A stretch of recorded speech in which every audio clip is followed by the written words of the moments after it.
ಸ್ನೇಹಿತರೆ, ನಾನು ನಿಮ್ಮ TTR dream media with Shyam dream boy. ನಾನೀಗ ಕೊಲ್ಲೂರು ದೇವಸ್ಥಾನ ಹತ್ರ ನಿಂತಿದ್ದೀನಿ. ಕೊಲ್ಲೂರು ದೇವಸ್ಥಾನ ತೋರ್ಸೋಕ್ಕಲ್ಲ, ನಾನು ನಿಮಗೆ ಕೊಲ್ಲೂರು ಘಾಟಿ ಎಷ್ಟು ಕಿಲೋಮೀಟ್ರ್ ಆಗುತ್ತೆ, ನಾಗೋಡಿ ಅಂತ ಒಂದು ಚೆಕ್ ಪೋಸ್ಟ್ ಇದೆ, ಆ ಚೆಕ್ ಪೋಸ್ಟ್ವರೆಗೂ ಎಷ್ಟು ಕಿಲೋಮೀಟ್ರ್ ಆಗುತ್ತೆ ಏನು ಅಂತೇಳಿ ನಿಮಗೆ ತೋರಿಸ್ಬೇಕಂತೇಳಿ ಹೊರಟಿದ್ದೀನಿ.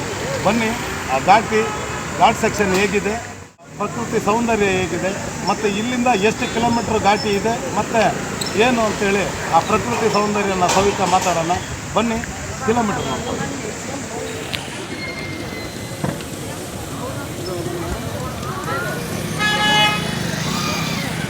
ಬನ್ನಿ ಸ್ನೇಹಿತರೆ, ಈಗ ಹೋಗ್ತಾ ಇದ್ದೀನಿ. ಘಾಟ್ ಸೆಕ್ಷನ್ನ ಯಾವ ರೀತಿ ಇದೆ ಏನು ಅಂತೇಳಿ ನೋಡೋಣ. ಬನ್ನಿ ನನ್ನಿಂದ.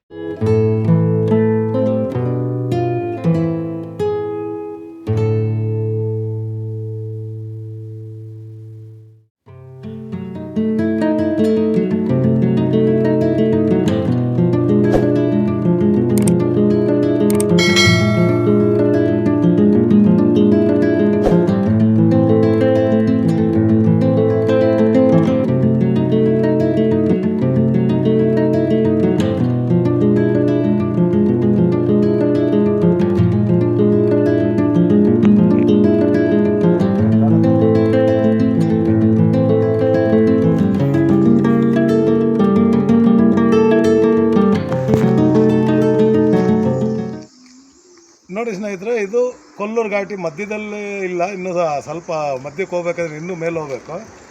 ಈ ಜಾಗ ಒಂದು ಕಾಣಿಸ್ತಾ ಇದೆಯಲ್ಲ, ಈ ಜಾಗದಲ್ಲಿ ಆಲ್ಮೋಸ್ಟ್ ಸಿಕ್ಕಾಪಟ್ಟೆ ನೀರು ಹರಿಯುತ್ತೆ.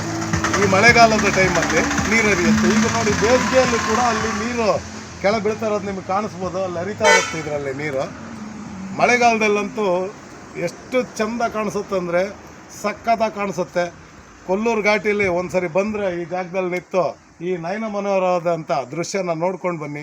ಮಳೆಗಾಲದಲ್ಲಿ ಈಗೇನು ಕಾಣಿಸಲ್ಲ ನಿಮಗೆ, ಮಳೆಗಾಲದಲ್ಲಿ ನೋಡಿ ಖುಷಿಯಾಗುತ್ತೆ. ಮಳೆಗಾಲದಲ್ಲಿ ಬಂದರೆ ಈ ರೋಡಲ್ಲಿ ನಿಮಗೆ ಈ ಥರದ ಜರಿಗಳು ಮತ್ತು ಫಾಲ್ಸ್ಗಳು ತುಂಬ ಕಾಣಕ್ಕೆ ಸಿಗುತ್ತೆ. ಹಾಗೆ ಇನ್ನು ಮುಂದೆ ಹೋಗ್ತೀನಿ, ಮುಂದೆ ಹೋಗೋಣ ಬನ್ನಿ.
ನೋಡಿ ಸ್ನೇಹಿತರೆ, ಆಲ್ಮೋಸ್ಟ್ ನಾನು ಈಗ ನಾಗೋಡಿ ಚೆಕ್ ಪೋಸ್ಟ್ ಹತ್ರ ಇದ್ದೀನಿ.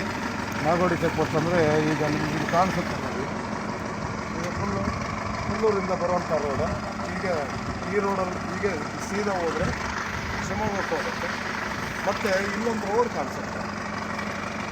ಈ ರೋಡಲ್ಲಿ ಈಗ ರೈಟಿಗೆ ತೊಗೊಂಡು, ಅಂದರೆ ನೀವು ಶಿವಮೊಗ್ಗದಿಂದ ಬಂದು ಇಲ್ಲಿ ರೈಟ್ ತೊಗೊಂಡ್ರೆ ಸಿಗಂದೂರಿಗೂ ಹೋಗ್ಬೋದು. ಹಾಗಾಗಿ ಇಲ್ಲಿಗೆ ಈಗ ಎಷ್ಟು ಕಿಲೋಮೀಟ್ರ್ ಆಯಿತು ಏನಂತ ಹೇಳ್ಬಿಟ್ಟು ನೋಡೋ ಅಂಥ ಸಮಯ. ಬನ್ನಿ, ಕಿಲೋಮೀಟ್ರ್ ನೋಡಿ.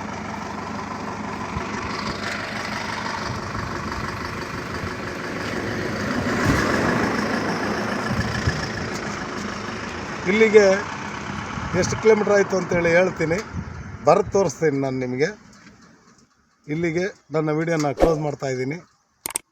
ನನ್ನ ಚಾನಲ್ನ ಇದುವರೆಗೆ ಯಾರು ಸಬ್ಸ್ಕ್ರೈಬ್ ಮಾಡಿಲ್ಲ ಸಬ್ಸ್ಕ್ರೈಬ್ ಮಾಡ್ಕೊಳ್ಳಿ, ಲೈಕ್ ಮಾಡಿ, ಶೇರ್ ಮಾಡಿ, ಕಮೆಂಟ್ ಮಾಡಿ. ಇಲ್ಲಿಗೆ ಈ ವಿಡಿಯೋನ ಮುಗಿಸ್ತಾ ಇದ್ದೀನಿ.